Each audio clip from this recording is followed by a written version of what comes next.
आप सभी का एक बार फिर से स्वागत है मेरे YouTube channel grammar concepts with Lakshita में। चलिए आज की वीडियो में सीखते हैं rules of negative sentences of future perfect tense. But before moving forward, let me give you a quick recap of my previous video in which I discussed about the uses of future perfect tense and also about the rules of positive sentences। एक छोटा सा recap ले लेते हैं। Detail video आपको channel पे मिल जाएगा, जिसको आप देख सकते हैं और समझ सकते हैं बहुत ही तसल्ली से, बहुत ही आराम से कि फ्यूचर परफेक्ट टेंस के यूजेस क्या क्या होते हैं और किस तरह से हम पॉजिटिव सेंटेंसेस को फ्रेम करते हैं। चलिए ठीक है। फर्स्ट यूज था to talk about an action that will finish in the future before a certain time.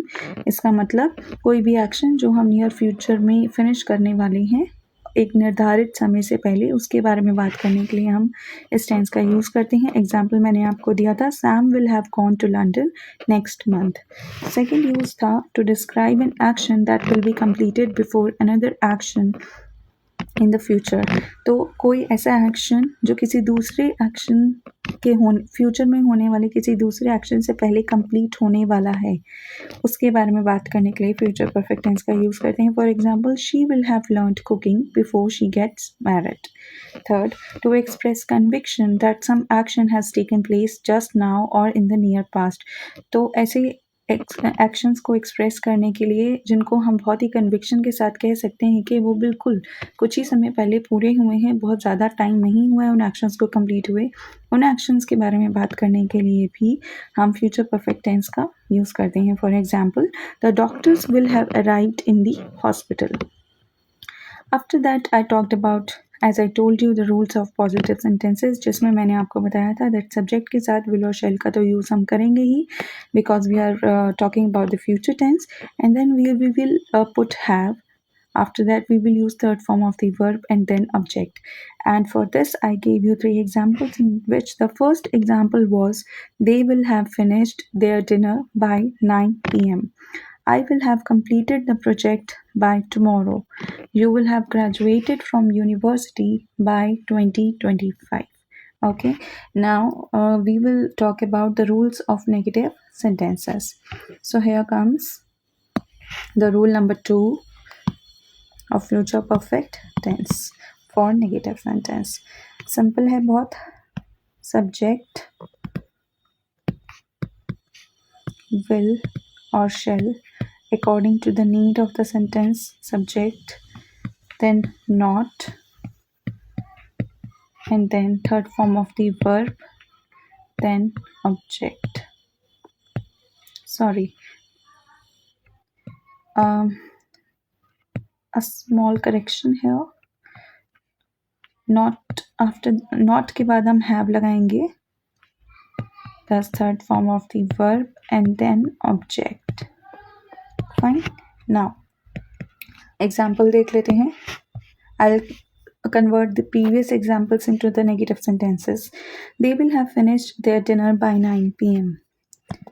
They will not have finished their dinner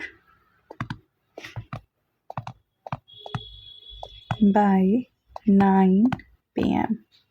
Fine. Second example was, I will have completed the project by tomorrow.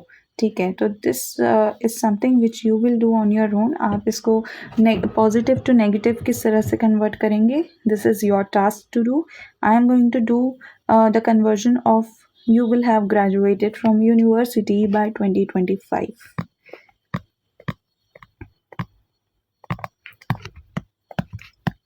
You will not have graduated from the university by 2025.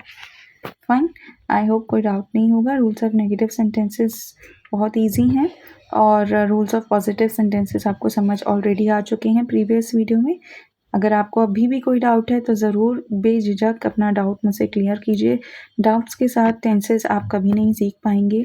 जितनी ज़्यादा practice करेंगे उतना ही ज़्यादा easy और smooth process हो जाएगा, because tenses in my opinion are the backbone of this particular language. अगर आपको टेंसेस नहीं आते तो आप सेंटेंसेस को ही अगर आप स्ट्रक्चर नहीं कर पाओगे करेक्ट फॉर्म में, तो what will you do? Like अगर आप ग्रामर सीखना चाहते हैं, इंग्लिश ग्रामर सीखना चाहते हैं, तो आपको उसकी बैकबोन पकड़नी पड़ेगी and tenses are the backbone of English grammar. अगर आपको ये क्लियर है, उसके बाद आप सेंटेंस फ्रेमिंग अगर आप ठीक से कर पा रहे हैं और प्लस आप उसमें अपनी वोकैब भी इम्प्रूव कर रहे हैं धीरे धीरे, then you will be the master of this language. और आपको हेल्प करने के लिए मैं अपने यूट्यूब चैनल पर वोकैबुलरी से रिलेटेड वीडियोस भी अपडेट करती रहती हूँ। साथ ही में कुछ ऐसे कॉमन सेंटेंसेस जो हम डेली लाइफ में बोलना चाहते हैं, बोलना हमें ज़रूरी होता है इंग्लिश ग्रामर की, अगर पर्टिकुलरली मैं बात करूँ इंग्लिश में बात करने के लिए, तो ऐसे सेंटेंसेस का वो मैं ऑलरेडी आपको छोटी छोटी वीडियोस के फॉर्म में शेयर करती रहती हूँ अपने चैनल पर। इस चैनल को ज़रूर एक बार चेकआउट कीजिए और अगर आप सीखना चाहते हैं इस लैंग्वेज को, तो ये चैनल आपको बहुत हेल्प करने वाला है। या अपने फ्रेंड्स या फैमिली के साथ भी आप वीडियोस को शेयर कर सकते हैं, those who are interested in learning this language. Anyways, in my next video, I will be talking about the interrogative sentences rules of future perfect tense, both positive sentences and negative sentences को मैं cover करूँगी। If you have any doubt, do let me know. And for more such videos, keep following Grammar Gossips with Lakshita. Thank you.